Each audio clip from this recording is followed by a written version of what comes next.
السلام علیکم یا علی مدد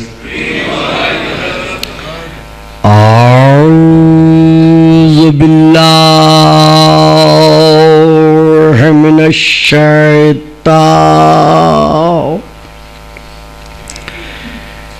اللعین الرجیم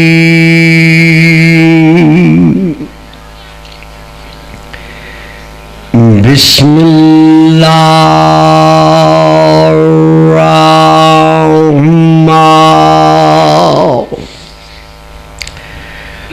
الرحیم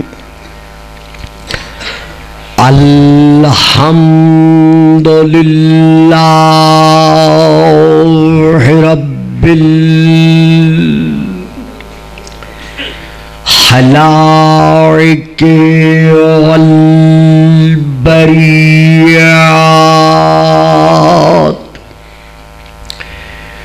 وعالم الجہر والخفیات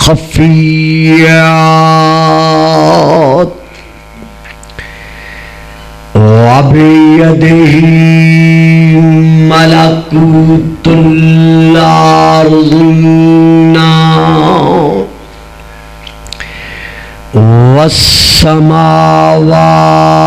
والسماوات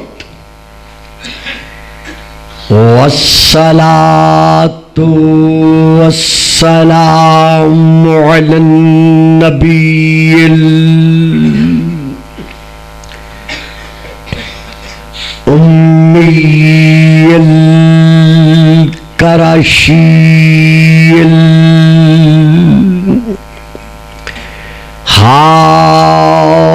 الهاشمي اللبتهي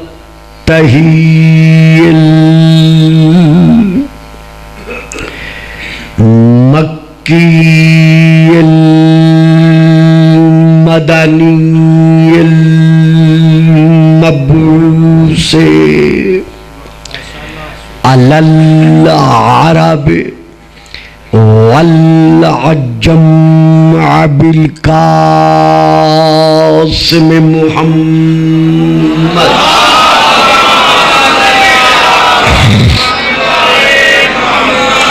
وعلى آله الطيبين الطاهرين الشاكرين الصابرين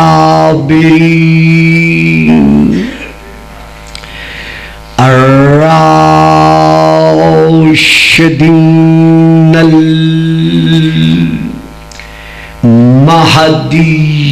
المهديين أما بعد فقد قال الله تبارك وتعالى في كتابه المجيد وفرقانه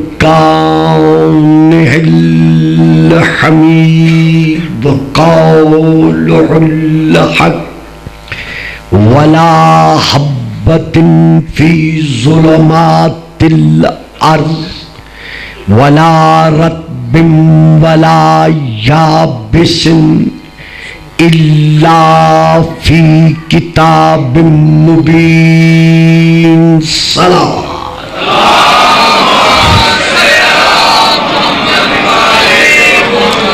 نعرہ تکبیر نعرہ تکبیر نعرہ رسالت نعرہ رسالت نعرہ حیدری نعرہ حیدری حسینیت حسینیت یزیدیت یزیدیت بآواز بلند صلوات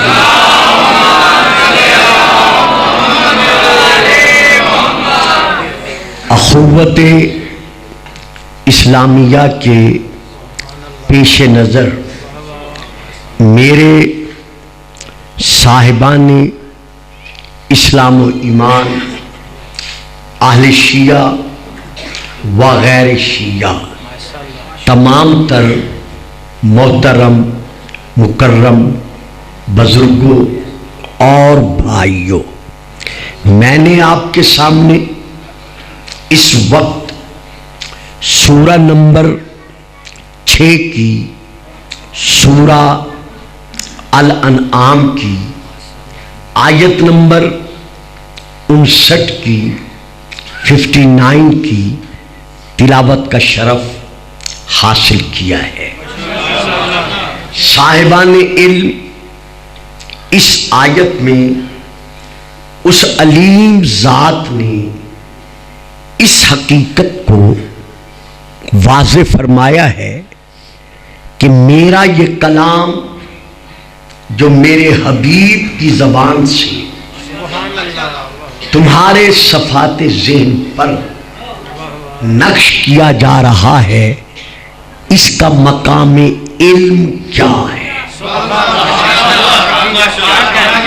یعنی یہ خود قرآن جو کہ میرا کلام ہے، اس کلام سے مجھ علیم کے علم کی معرفت حاصل کرو کہ جس کا کلام ہے، جب اس کا یہ مقام علم ہے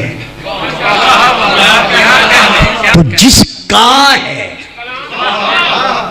کیونکہ ہمیشہ کلام متکلم کے علم پر دلالت کرتا ہے، یعنی خود کلام بولتا ہے کہ میں کس متکلم کا کلام ہوں۔ اسی لیے اللہ نے اپنے اس کلام کو ہمارے نبی الانبیاء کی نبوت کا دائمی معجزہ کہا ہے۔ وَلَا حَبَّةٍ فِي ظُلُمَاتِ الْأَرْضِ، اے میرے قرآن کے قاریوں اور اے میرے قرآن کے سامعین، سنو مجھ اللہ کا دعویٰ کہ اس زمین کے تاریک سینے میں،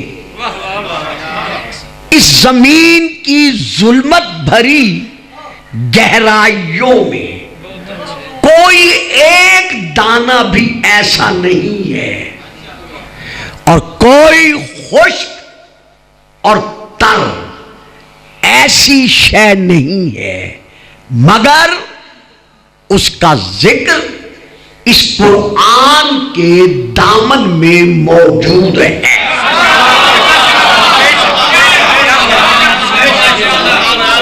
یعنی جو کچھ بھی زمینی حقائق تم پر تمہارے مادی علم کے ذریعے سے ظاہر ہو چکے ہیں یا ابھی تک ظاہر نہیں ہو سکے، ہر ذرہ کائنات کا علم، اس کا ذکر اس قرآن کے سینے میں موجود ہے۔ اب اسی ضمن میں اور اسی موضوع میں اللہ سورہ یونس میں ارشاد فرما رہا ہے، وَلَا أَصْغَرَ مِنْ ذَلِكَ وَلَا أَكْبَرَ إِلَّا فِي كِتَابٍ مُبِينٍ۔ اے میرے قرآن کی تلاوت کا شرف حاصل کرنے والے مسلمانوں، سنو، میں اللہ اعلان کر رہا ہوں، سبحان اللہ، کیا مقام علم ہے قرآن کا کہ اللہ خود اس کا اعلان کر رہا ہے کہ جو کچھ آسمانوں میں ہے اور جو کچھ زمینوں میں ہے وہ سب اس قرآن کے دامن میں موجود ہے۔ جو انسان آج تک پہلے آسمان کی حقیقت کو نہیں سمجھ سکا،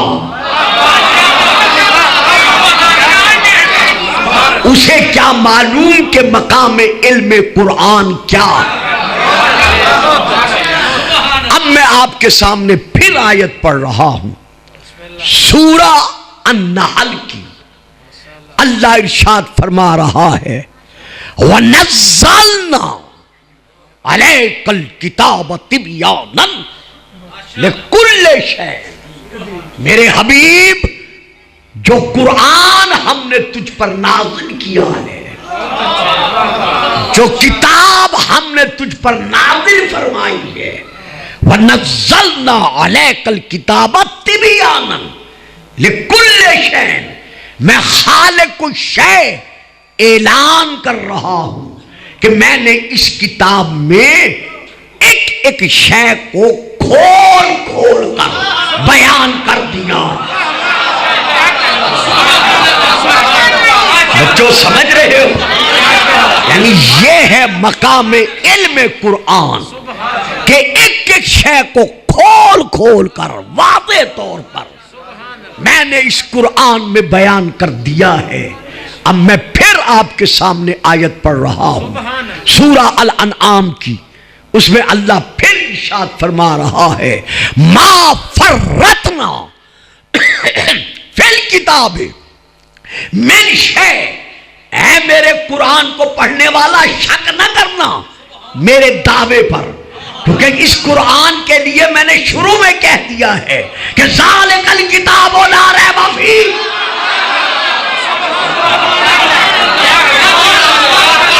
کہ یہ وہ کتاب ہے، ذالک الکتاب لا ریب فیہ، کہ یہ وہ کتاب ہے کہ جس کے کسی فیصلے پر شک نہیں کیا جا سکتا۔ تو جب صامت قرآن کے فیصلے پر کسی کو شک کرنے کا حق حاصل نہیں، تو جو محمد ناطق قرآن ہے،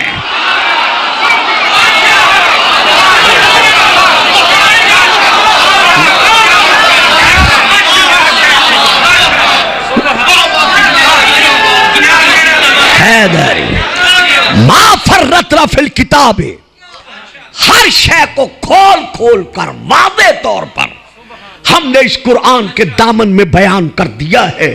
اب میں پھر آپ کے سامنے آیت پڑھ رہا ہوں اسی موضوع کے پیش نظر سورہ النمل کی، جس میں اللہ ارشاد فرما رہا ہے وما من غائبۃ فی السماوات والارض الا فی کتاب مبین۔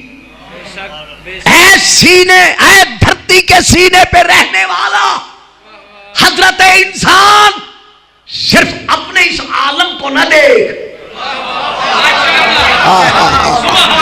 وما من غائبۃ فی السماوات والارض، یہ پہلا آسمان ہے، اس کی اوپر کی سطح علماء کے نزدیک جنہوں نے تفسیر کی ہے وہ اس کی زمین ہے، پھر اس زمین سے دوسرا آسمان اتنا بلند جتنا یہ آپ کو نظر آ رہا ہے، پھر اس کے سینے پر جو سطح ہے وہ اس کی زمین، پھر وہاں سے تیسرا، چوتھا، پانچواں، چھٹا، ساتواں، اس کے بعد لوح، اس کے بعد کرسی، اس کے بعد قلم، اس کے بعد عرش، اس کے بعد مقام کعبہ قوسین او ادنی، اور اس کے بعد پردہ وحدت۔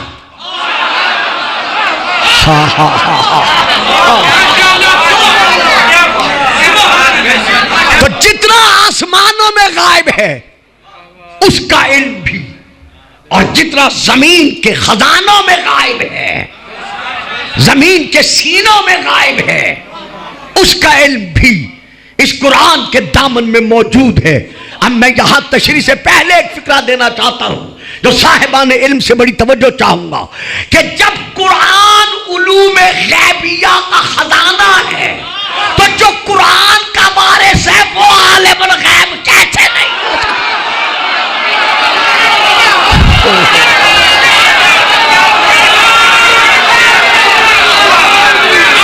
ہو اوہو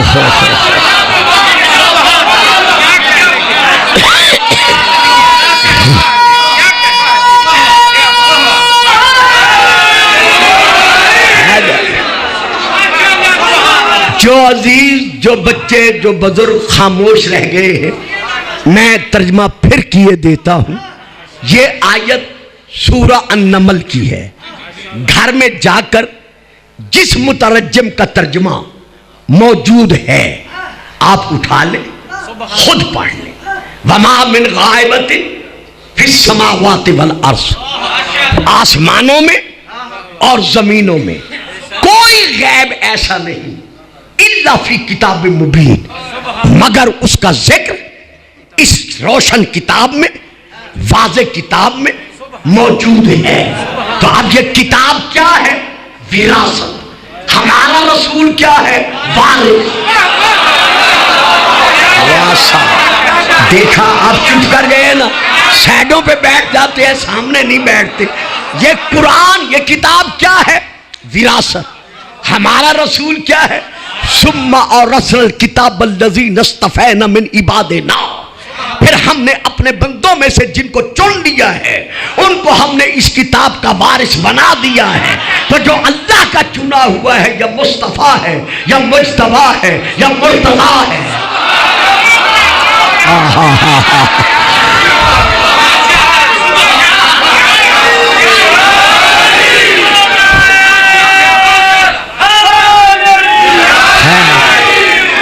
تو جب جو وراثت ہے، جب وہ خزانہ علوم غیبیہ ہے،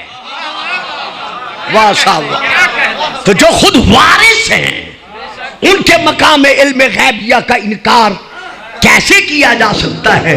تو ان آیات کے تسلسل سے یہ واضح ہو گیا کہ یہ قرآن جو اللہ نے ہم مسلمانوں کو ہمارے رسول کے وسیلے سے با اعتبار اعجاز محمدی بخشا ہے، یہ خود سراسر علم ہے۔ بیٹا سیدھے ہو بیٹھو، اپنے سہارے پہ بیٹھو اور سیدھے ہو بیٹھو۔ یہ قرآن خود سراسر علم ہے، وجود علم ہے، بحر العلم ہے۔ شیعہ سنی کا سوال چھوڑ کر جتنے عاشقان مصطفیٰ میرے سامنے تشریف فرماؤ، میرا فکرہ لیجئے گا۔ میں فکرہ دے رہا ہوں، قرآن کا ایک ایک لفظ علم کا عمیق سمندر ہے۔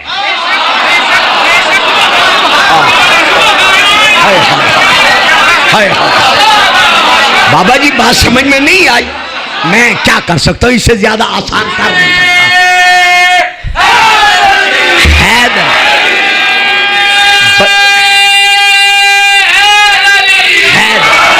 بلکہ اگر آپ گھبرا نہ جائیں تو میں اہل سنت حضرات کے چوتھے خلیفہ راشد حضرت علی ابن ابی طالب اور اہل تشیع کے پہلے امام حضرت علی علیہ السلام، یعنی اور بیٹا چپ کرو، بس میرا بیٹا مجھے ذرا پڑھ لینے دو، ٹائم نہیں ہے، میں نے 45 منٹ کے اندر ختم کر دینا ہے۔ تو اہل سنت حضرات کے چوتھے خلیفہ راشد اہل تشیع کے پہلے امام حضرت علی اور کائنات کے لیے امام المشارق والمغارب۔ واہ، دیکھا فکرے بیٹا قابل توجہ ہوتے ہیں۔ کائنات کے لیے امام المشارق والمغارب علی ابن ابی طالب کا فرمان ہے کہ قرآن کا ایک ایک حرف اپنے سینے کے اندر ہزار ہزار معانی پوشیدہ رکھا ہے۔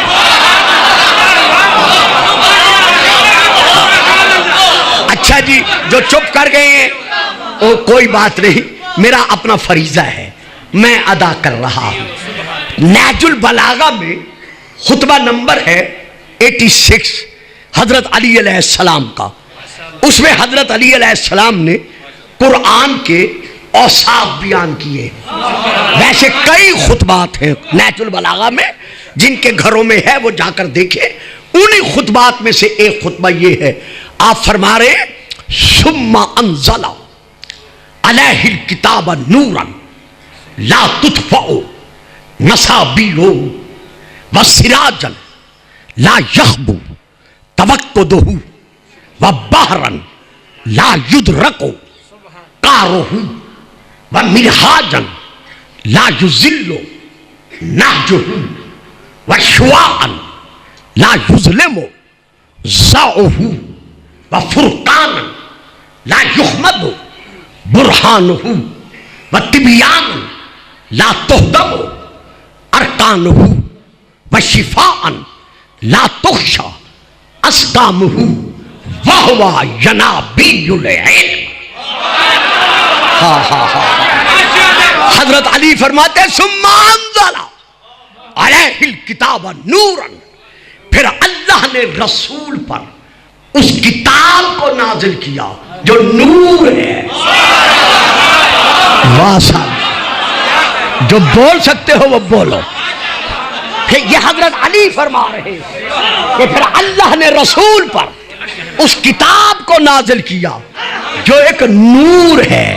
اب میرے کچھ خاموش سامعین، میں آپ سے پوچھنا چاہتا ہوں، جو کتاب رسول پر نازل ہو رہی ہے جب وہ نور ہے تو رسول خود کیسا نور ہے؟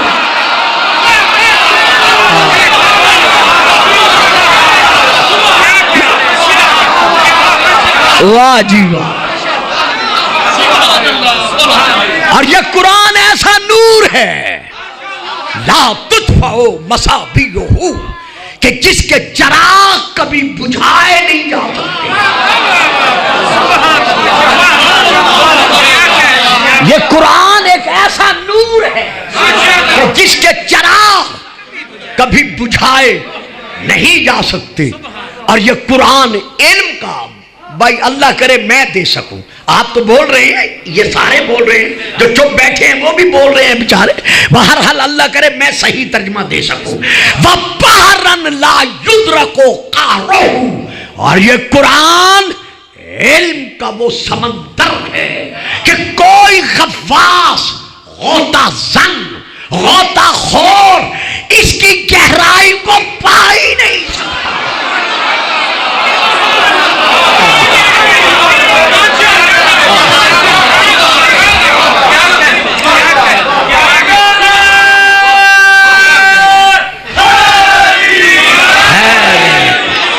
واہ جی، سلامت رہے، آباد رہے۔ یعنی حضرت علی علیہ السلام فرما رہے ہیں کہ یہ قرآن نور کی وہ کرن ہے کہ جس میں کبھی سیاہی نہیں آ سکتی، یعنی اس میں کبھی ظلمت نہیں آ سکتی۔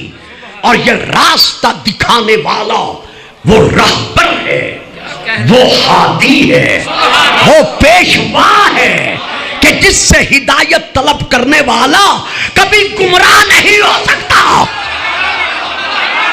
ہائے ہائے ہائے، اور یہ وہ روحانی شفا ہے کہ جس کے ہوتے ہوئے شرک، کفر، نفاق کی بیماری کبھی دلوں میں داخل نہیں ہو سکتی۔ ینابیع العلم، یہ قرآن صرف علم کا چشمہ نہیں بلکہ اس کا ایک ایک حرف علم کے چشمے ہیں۔ دیکھا آپ نے، توجہ فرمائی آپ نے، یہ حضرت علی علیہ السلام فرما رہے ہیں کہ آنے دیں، کوئی بات، آ جائیں جی، آ جائیں، کوئی بات، یہاں آگے آگے ادھر جگہ ہے۔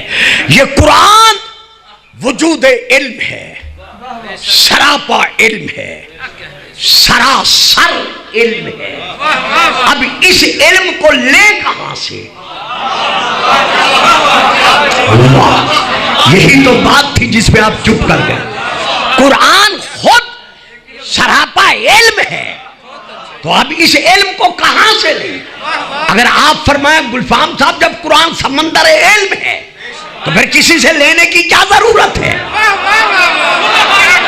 قرآن تو ہمارے سامنے ہے، ترجمہ کر کے ہم قرآن سے وہ علم حاصل کر سکتے ہیں۔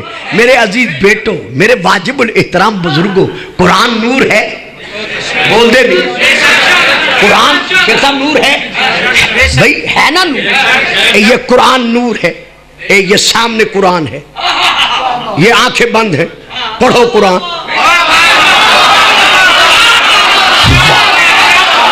واہ جی واہ. بھائی ذرا آگے بیٹھا کریں یار، یہ بچے نہیں سمجھ رہے میں کیا پڑھ رہا ہوں. حیدر قرآن نور ہے نا، رکھے سامنے قرآن، آنکھیں بند کر لے، پڑھیں قرآن. نہیں، نور کو پڑھنا ہے تو نور کی ضرورت ہے.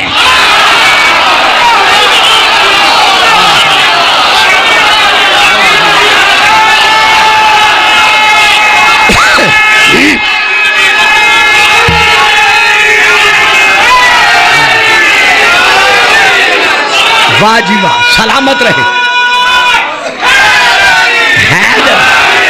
اچھا جی، جیتے رہو، سلامت رہو. اللہ آپ سب کی نیک تمناؤں کو پورا فرمائے. میرا عزیز بیٹا علامہ حضرت سید ذوالفقار نقوی صاحب جو بہترین انداز میں خطاب فرما رہے تھے. ہم تو اب بوڑھے ہو گئے، انہی بچوں نے اب پڑھنا ہے، ہم نے اب کہاں پڑھنا ہے. تو اللہ ان کی زندگانیاں دراز فرمائے. دیکھیے یہ ابھی سورج ڈوب جائے گا، رات ڈیرے ڈال دے گی اور بجلی بھی غائب ہو جاتی ہے. قرآن ہے نور.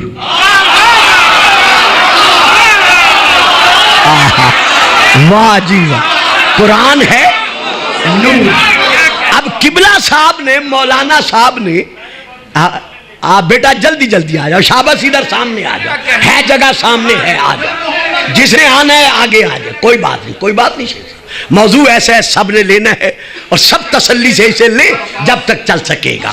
دیکھیے قرآن بذات خود قد جاءکم من اللہ نور، قرآن خود کیا ہے؟ نور ہے. لیکن اس نور کو پڑھنے کے لیے اس نور کی ضرورت. اب یہ نور بھی ہے، یہ نور بھی ہے. ہو گئی رات، چھا گیا اندھیرا. اب یہ نور بھی دونوں موجود ہیں، لیکن پھر ان دونوں کے درمیان ایک اور نور کی ضرورت ہے.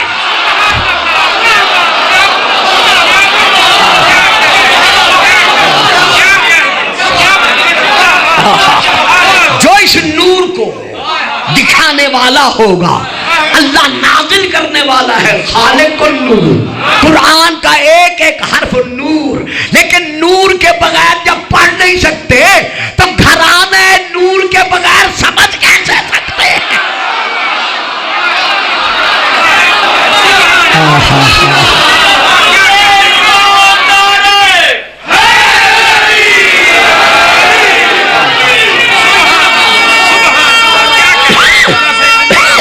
بڑی مہربانی.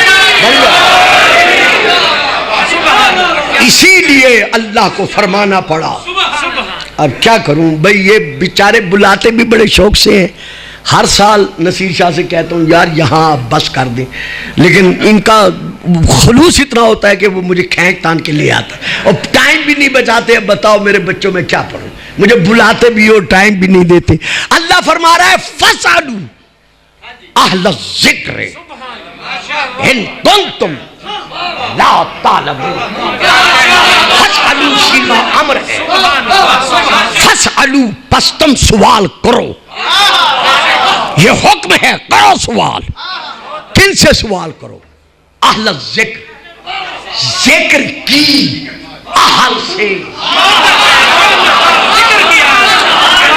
صاحب جی میں لفظی ترجمہ دے رہا ہوں، گھروں میں جا کر دیکھ لیجئے گا.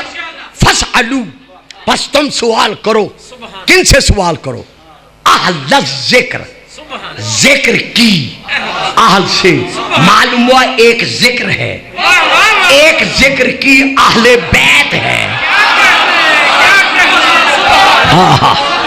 اللہ فرما رہے ذکر کی اہل بیت سے سوال کرو تاکہ پتہ چل جائے کہ جس کی اہل بیت ایسی ہے وہ خود کیسا ہوگا.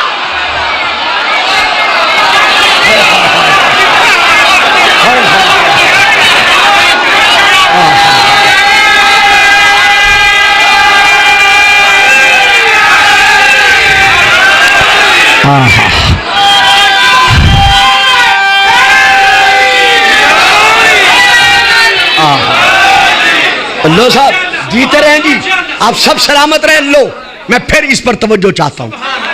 یہ آیت ہے میرے بچوں، میرے بھائیوں، بزرگ تو خیر جانتے ہیں. فَاسْأَلُوا، امت محمدی کو حکم ہے قیامت تک کے لیے کہ تم سوال کرو. اب یہی رکو. معلوم ہوا جب تک امت محمدی کا ایک فرد بھی رہے گا ذکر کی اہل بیت رہے گی.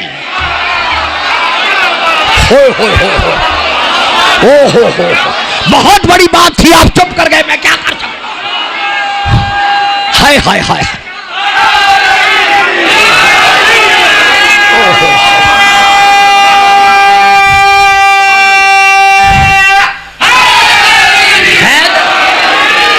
فَاسْأَلُوا بلا تفریق مذہب و ملت بات ہو رہی ہے. کوئی شیعہ سنی کا جھگڑا نہیں ہے. انما المومنون اخوۃ، تمام مسلمان آپس میں بھائی بھائی ہیں. ہم سب نے خدا شناسی حاصل کرنی ہے جس کا وسیلہ مصطفیٰ ہے، اور مصطفیٰ تک پہنچانے کا وسیلہ ہمیشہ بیٹا پہلے باپ تک پہنچاتا ہے. پہنچانے والے سب ہیں لیکن سب پہنچانے والے ہیں. اہل بیت پہنچانے کے ساتھ ساتھ معرفت کرانے والے.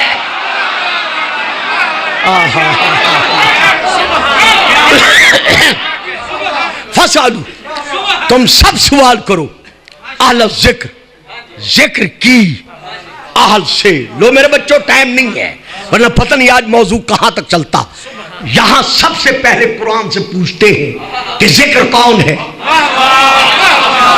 جس مولوی کو دیکھو اس نے اپنے وہ نیم پلیٹ پہ لکھا ہوا ہے اہل ذکر، اہل ذکر، اہل ذکر، یعنی اہل ذکر یہ علماء ہے، یہ علماء ہے، یہ علماء ہے. ایمان سے سوچو، قرآن کہتا ہے وما اوتیتم من العلم الا قلیلا. اے آج کے فلسفی، اے آج کے منطقی، اے آج کے لائر، اے آج کے ڈاکٹر، اے آج کے عاقل، اے آج کے عقیل، اے آج کے صرفی، اے آج کے ناوی، تمہیں نہیں علم دیا گیا الا قلیلا، مگر بالکل قلیل سا. ہائے ہائے ہائے، تسی میری گل ہی نہیں لی، میں کی پڑھ گیا. نہیں دیا گیا تم کو علم مگر الا قلیلا، بالکل قلیل سا. یہ ہے ہمارا علم. اور قرآن کا مقام علم کیا ہے؟ لا رتب ولا یابس الا فی کتاب مبین. اس کے دامن میں ہر شے کا ذکر ہے. جس کا علم ہی قلیل ہے اسے کیا پتا کہ قرآن کا مقام علم کیا ہے.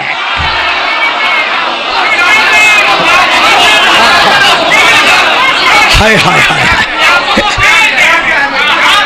تو جس کو دیکھا اس نے لکھا ہوا ہے نیم پلیٹ پر ہم اہل ذکر ہیں، ہم اہل ذکر ہیں. قرآن خود بتاؤ کہ ذکر کون ہے تاکہ ہمیں پتہ چلے ذکر کی اہل کون ہے، اہل بیت کون ہے. لو بھائیو گھروں میں جا کے قرآن دیکھ لینا. یہ دیکھو قرآن میں اللہ ارشاد فرما رہا ہے قد انزل اللہ الیکم ذکرا رسولا. اللہ نے تمہاری طرف ذکر کو رسول بنا کے بھیجا. واہ جی واہ، واہ جی واہ. اللہ نے تمہاری طرف ذکر کو رسول بنا کے بھیجا.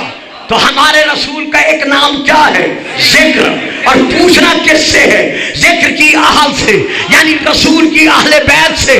اب پتا چلا رسول نے کیوں فرمایا تھا کہ انی تارک فیکم الثقلین. کتاب اللہ ہے وہ عطرتی اہل بیتی. قرآن لینا ہے تو میری اہل بیت سے لو، اہل بیت کو لینا ہے تو قرآن. ہائے ہائے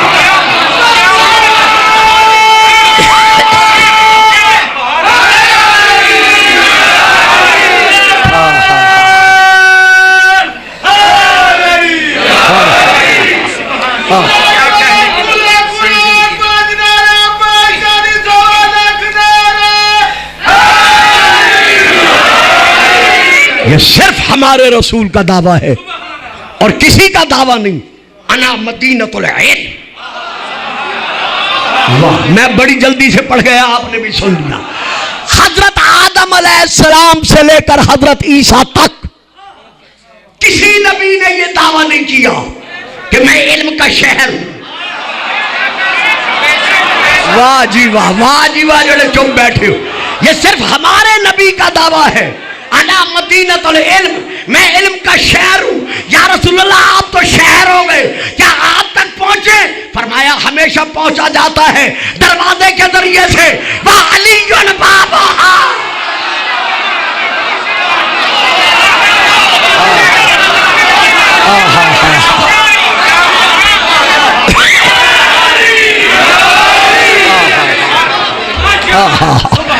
اسی لیے حضرت علی کے خطبات میں سے ایک خطبے کا ایک فقرہ پڑھ رہا ہوں. خطبہ نہیں پڑھ رہا، صرف ایک فقرہ. آپ فرماتے ہیں ایھا الناس ان بین جنب علوما کالبحار الزواخر. لوگوں، مجھ علی کے دونوں پہلوؤں کے درمیان آنکڑیاں نہیں ہیں، گوشت کے لوتھڑے نہیں ہیں، خون کی روانی نہیں ہے، بلکہ میرے دونوں پہلوؤں کے درمیان علم کے ٹھاٹھے مارتے ہوئے سمندر. ہائے ہائے ہائے ہائے.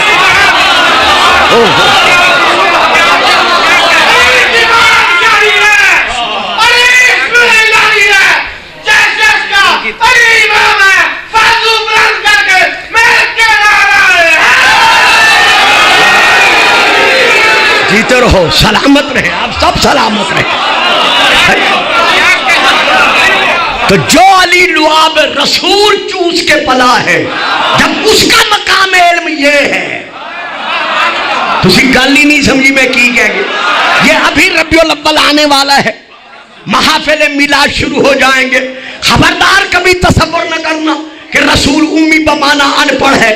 جس کی گود کے پالے ہوئے علی کا علم یہ ہے.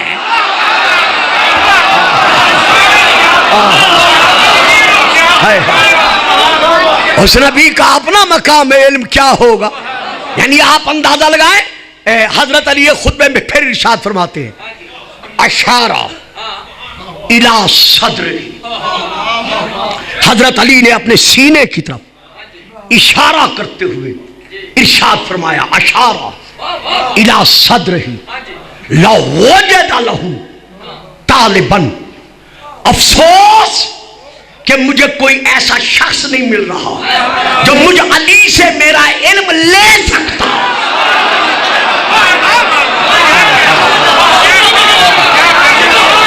ہائے ہائے ہائے. تو پوچھو کس سے پوچھو؟ ذکر کی اہل سے، یعنی ذکر کی اہل بیت سے. آج میرے بچے مجھ سے سوال کرتے ہیں، خاص طور پر جیسے میرے بیٹے نے کہا ہے کہ یونیورسٹیز کے طلباء تشریف فرما ہوتے ہیں، تو مجھ سے سوال کیا جاتا ہے کہ گلفام صاحب شیعہ ہونا الگ بات ہے، مقام تحقیق ہونا الگ بات ہے. یہ دور اندھی تقلید کا زمانہ نہیں رہا کہ جو مولوی ذاکر ممبر سے پڑھ دے ہم کہیں صحیح ہے. جب قرآن کا دعویٰ ہے کہ میں سراسر علم ہوں، میں مرکز علم ہوں، میں بحر العلم ہوں، تو پھر قرآن کی موجودگی میں ہم اہل بیت رسول کی طرف رجوع کیوں کریں؟ بہت اچھے، واہ واہ واہ. یا خود احادیث رسول کی طرف رجوع کیوں کریں؟ کیا پتا جس نے حدیث بیان کی ہے صحیح ہے یا نہیں ہے. میرے بچوں یہ بڑا وسیع موضوع ہے. اس کے لیے ہمارے ہاں بہت ساری کسوٹیاں موجود ہیں جس میں حدیث کو پرکھا جاتا ہے. پھر روایت کے لیے ایک روایت ہے، ایک درایت ہے. میں آپ میں اس وقت نہیں لے سکتا. میں بالکل سادہ سی بات کر کے، چونکہ 40 منٹ ہو گئے ہیں، میں بات سمیٹتا ہوں. میں کہتا ہوں اگر ہم یہ تصور کر لیں کہ بسم اللہ کی با سے لے کر والناس کی سین تک رسول کے بغیر یا اہل بیت رسول کے بغیر یا حدیث رسول کے بغیر اکیلا قرآن ہمیں کافی ہے، تو لیجئے قرآن کی 46 آیات میں 46 40 اور 46 آیات میں ذکر نماز موجود ہے. قرآن کی 46 آیات میں نماز کا ذکر موجود ہے، لیکن واجبات نماز جو کہ 11 ہیں، ارکان نماز جو کہ 5 ہیں، مبطلات نماز جو کہ 9 ہیں، شکیات نماز جو کہ 4 ہیں، شکیات رکعات نماز جو کہ 10 ہیں، مبطلات نماز، مستحبات نماز، مکروہات نماز، احکام زن، احکام سجدہ سہو، نماز قصر، نماز شب، نماز اجارہ، نماز مغفرت والدین، نماز زلزلہ، نماز آیات، نماز شکرانہ، نماز شکرانہ، نماز منت، نماز جماعت، ان کا ذکر قرآن میں کہاں ہے؟ واہ جی، کمال ہے آپ کی. میں کس انداز میں پڑھ گیا اور آپ کیسے خاموش رہ گئے. یعنی پورے قرآن کی 46 آیات میں ذکر نماز تو موجود ہے، لیکن قرآن میں دکھاؤ مبطلات نماز کہاں ہیں، مکروہات نماز کا ذکر کہاں ہے، نماز قصر کی تفصیل کا ذکر کہاں ہے، نماز عیدین کی تشریح کہاں ہے، نماز جمعہ کی تفصیل کہاں ہے، نماز منت کی تفصیل کہاں ہے، نماز مغفرت کی تفصیل کہاں ہے، نماز توبہ کی تفصیل کہاں ہے، نماز آیات زلزلہ کی تفصیل کہاں ہے. تو جب اکیلا قرآن صرف نماز کے لیے کافی نہیں ہو سکتا،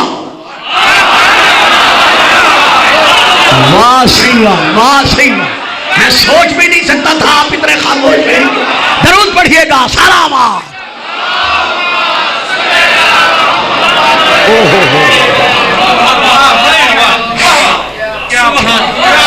الصلاۃ عماد الدین، نماز دین کا ستون ہے. نماز قبول ہے تو ہر عمل قبول ہے.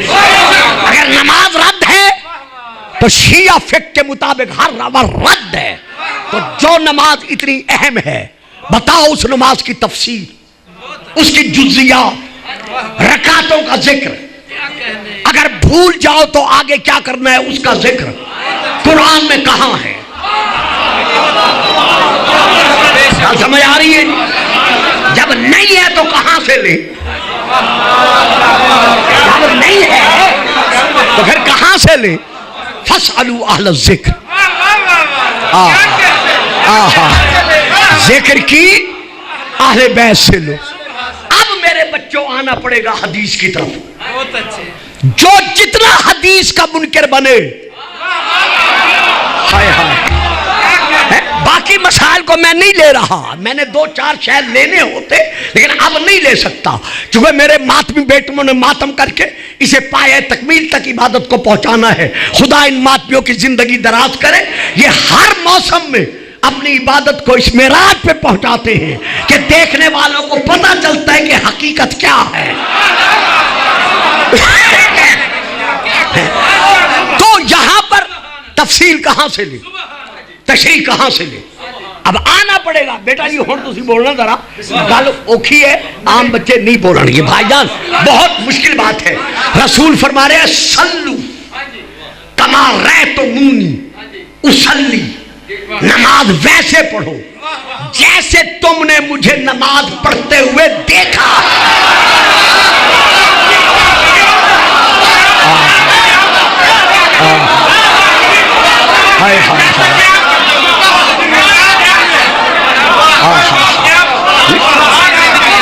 نماز دیکھا آپ نے کتنے بچے چپ کر گئے. کوئی چھوٹا موٹا ضرور پڑھایا کرو. بھائیوں بزرگوں دیکھو میری گزارش سنو, میں تو خیر اب نہیں آ سکتا, اب ممبر پر اتنے ہمارے خطیب آ چکے ہیں, ایک چھوٹا موٹا خطیب ضرور پڑھایا کرو تاکہ بچوں کی ذہنی پرورش ہو سکے, برباد ہو سکے. رسول فرماتے ہیں سلو, پھر صیغہ امر ہے کہ اپنی مرضی کے مطابق نماز نہ پڑھو. ہائے ہائے, جس طرح جس کا جی چاہے نماز پڑھنا شروع کر دے. نہ سلو, نماز پڑھو. کیسے پڑھو؟ کما رأیتمونی, جیسے تم نے مجھے, اسلی, مجھے نماز پڑھتے ہوئے دیکھا ہے. اگر یہ بچہ کوئی بچہ کہہ دے کہ گلفام صاحب کمال ہے تھوڑی, اتنے ہر دل عزیز خطیب ہو کر آپ اہل شیعہ اہل سنت کے ساری نمازوں کا آپ نے ذکر کیا ہے اور ان نمازوں کا ذکر نہیں کیا. بھائی میں نے ان نمازوں کا ذکر کیا ہے جو رسول کے زمانے میں تھیں.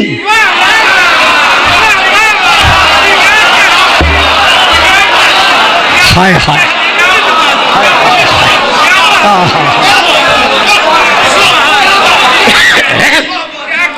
تو نماز پڑھو, ویسے پڑھو جیسے تم نے مجھے نماز پڑھتے ہوئے دیکھا ہے. لو جی, جس بات کے لیے میں نے توجہ چاہی تھی وہ میں اب کر رہا ہوں. جو کہنے والے کہتے ہیں رسول نے ایسے نماز پڑھی, میرا اعتراض نہیں. آپ جانتے ہیں میری خطابت کو, میں شیعہ سنی کے درمیان ایک ایسا ماحول دیکھنا چاہتا ہوں جو ہمیں طاغوتی قوتوں کے مقابلے میں ایک بنا کر کھڑا کر سکے. میں تفریق پسندی کی بات نہیں کرتا. اگر کوئی کہتا ہے نماز ایسے پڑھو, حضور ایسے کیوں پڑھے؟ وہ کہتے ہیں رسول نے ایسی پڑھی تھی. کوئی کہتا ہے ایسے پڑھو, بھئی ایسے کیوں پڑھے؟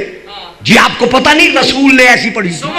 کوئی کہتا ہے ایسے پڑھو, مثلا مالکی حضرات بھی اور ہم بھی, بھئی ایسے کیوں پڑھے؟ جی رسول نے ایسی پڑھی تھی. تو پتہ چل گیا نا کہ رسول کی نماز اصل, کسی غور ہی نہیں کیتا میں کی پڑھی ہے. اسی لیے میں نے کہا تھا توجہ چاہتا ہوں, یعنی جس نے جس طریقے پہ نماز پڑھی اس پہ اعتراض نہیں, پڑھتے رہے. وہ ہمارے مسلمان بھائی ہیں. جب ان سے پوچھا بھائی ایسے کیوں پڑھتے ہو, کہا رسول نے ایسے پڑھی. تو رسول کی نماز کیا ہوئی؟ اصل. ہم میں سے ہر ایک کی نماز کیا ہوئی؟ نقل. اسی نقل کو عربی میں کہتے ہیں شبیہ.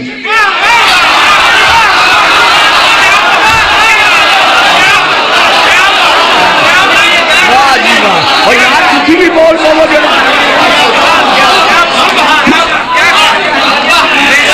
اسی نقل کو عربی میں کہتے ہیں شبیہ. تو گویا رسول کی نماز ہے اصل, ہماری نماز ہے اس اصل کی شبیہ. تو جو بھی بچوں آپ سے کہے کہ جی شبیہ بنانا بدعت ہے, کہنا قبلہ آپ خود بھی تو شبیہ پہ عمل کر رہے ہیں.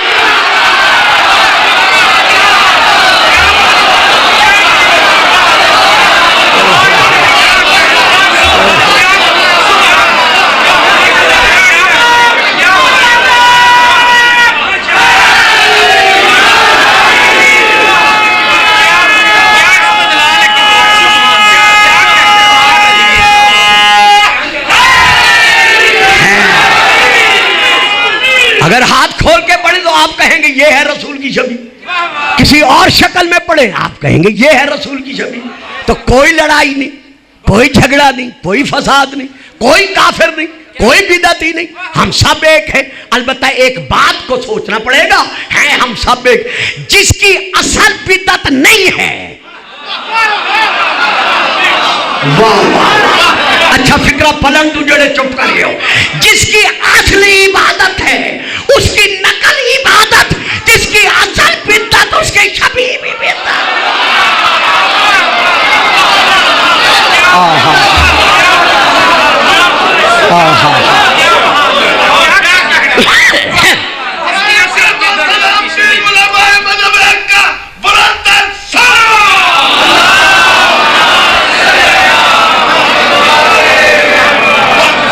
لو بھائیو, لو بزرگوں, وقت کے دامن میں وسعت نہیں ہے, مجھے مضمون یہاں پر روکنا پڑ گیا کہ ہم نے صرف قرآن سے اگر نماز لینا چاہیں تو ہم نہیں لے سکتے. ہمیں رجوع کرنا پڑے گا رسول کی طرف اور اہل بیت رسول کی طرف. یعنی نماز ان سے لینی پڑے گی جن کے ذکر پر نماز کی تمامیت ہے. پھر بہت بڑا فکرہ دے گیا. گجرانوالا کے وہ حضرات، کلا کے وہ حضرات، یا وہ لوگ یا وہ میرے جانے پہچانے جنہیں ہر وقت میں تقریر میں دیکھتا ہوں، میں انہیں دعوت فکر دے رہا ہوں. میں بہت بڑی بات کہہ گیا ہوں ایک لفظ میں. نماز قرآن کے ساتھ ساتھ ہمیں ان سے لینی پڑے گی جن کے ذکر پر نماز کی تمامیت ہے، یعنی تمام ہو رہی ہے نماز ان کے ذکر پر. بسم اللہ الرحمن الرحیم، الحمدللہ رب العالمین، الرحمن الرحیم، مالک یوم الدین، ایاک نعبد و ایاک نستعین.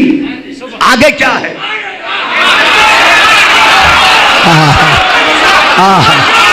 آگے کیا ہے؟ اہدنا الصراط المستقیم، ہمیں سیدھے راستے پہ قائم رکھ یا چلا. وہ سیدھا راستہ کس کا ہے؟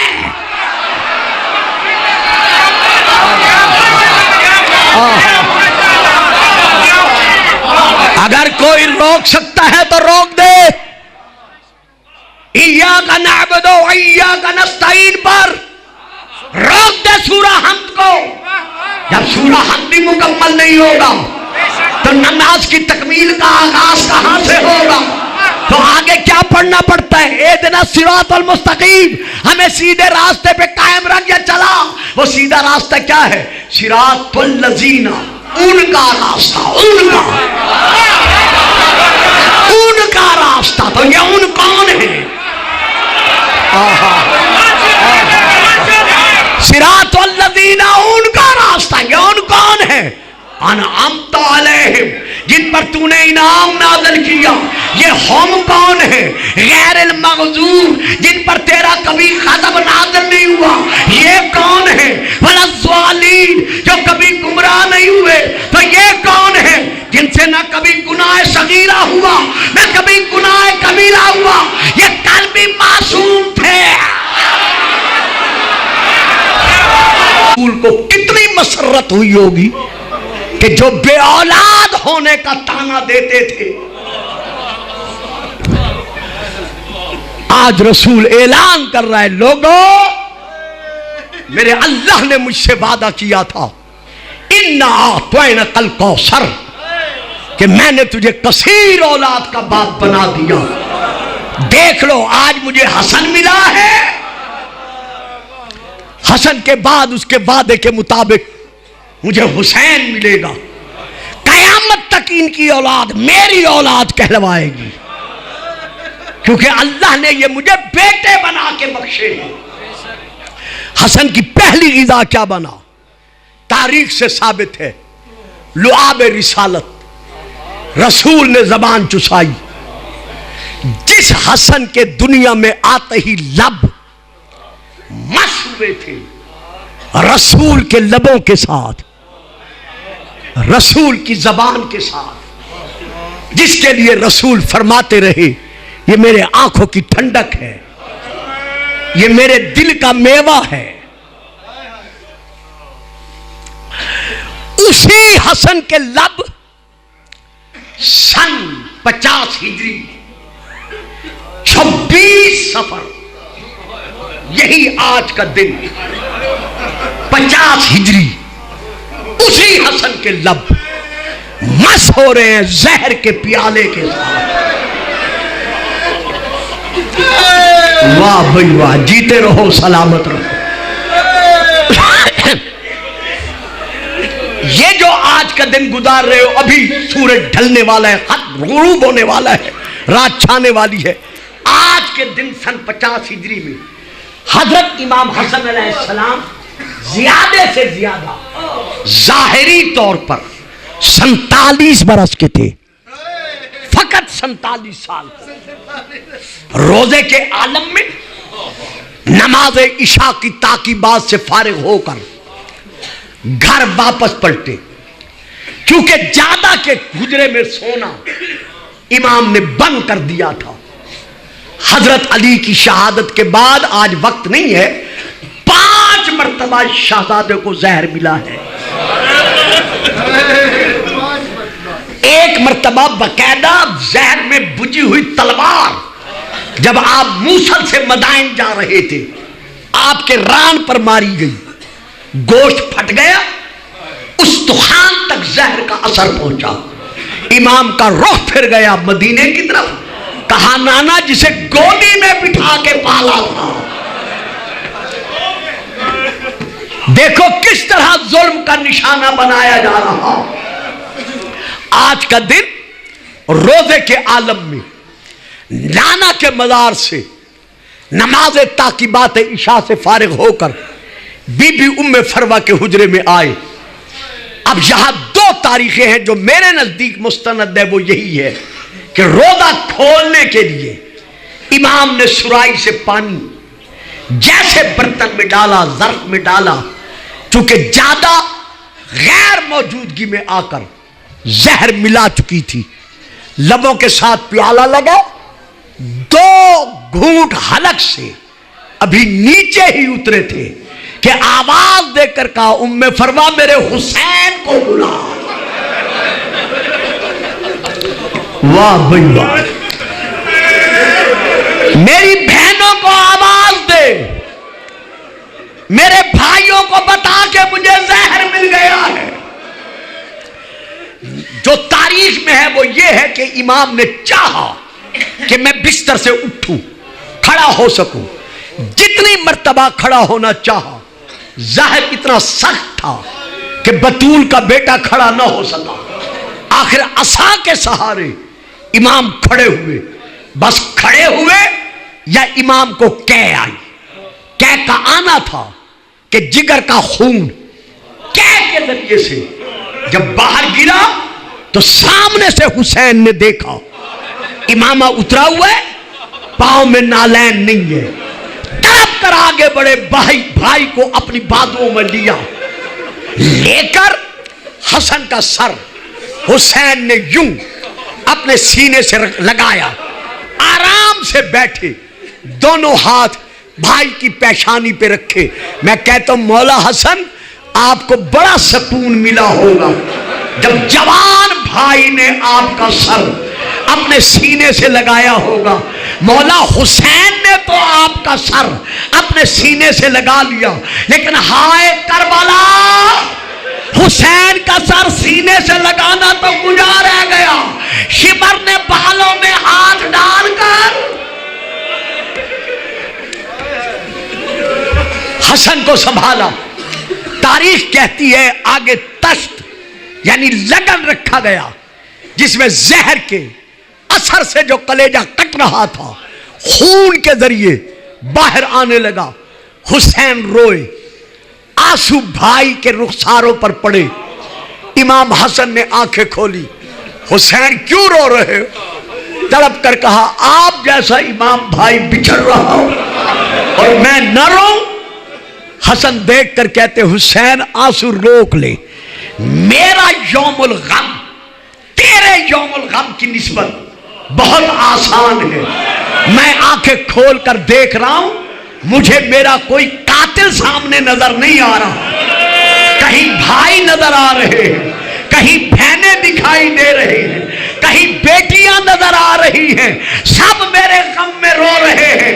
کوئی مجھ پر ظلم کرنے والا نہیں. لیکن ہائے کربلا, جب تو اپنے خون میں ڈوبا ہوا ہوگا کوئی نیزہ مارے گا, کوئی تلوار مارے گا. یکا یک حجرے کا دروازہ کھولا. اب جو امام نے دیکھا آواز دے کر کہا حسین جی مولا جلدی کر اس تخت پر, اس لگن پر جس میں میرے کلیجے کے ٹکڑے ہیں اوپر چادر ڈال دے, کپڑا ڈال دے. کیوں بھائی خیر تو ہے؟ کہا وہ دیکھو سامنے میری بہن زینب آ رہی ہے, جیسے اس کی میرے کلیجے کے ٹکڑوں پر نظر پڑے گی مرنے سے پہلے مر جائے گی.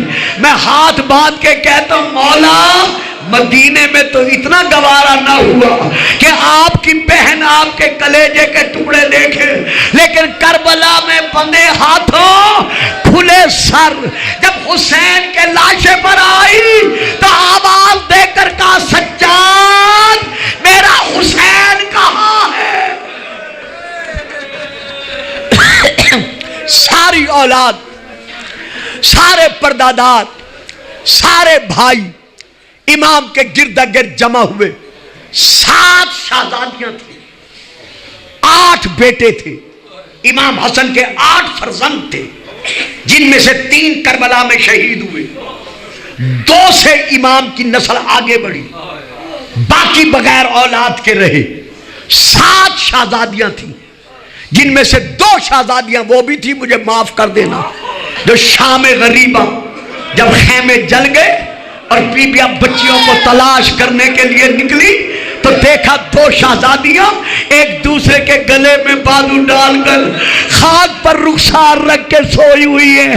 اب جو بی بی ام کلثوم آگے بڑھی وہ دونوں حسن کی یتیم بیٹیاں تھیں، نبضوں پہ ہاتھ رکھ کے کہا اِنَّ لِلَّهِ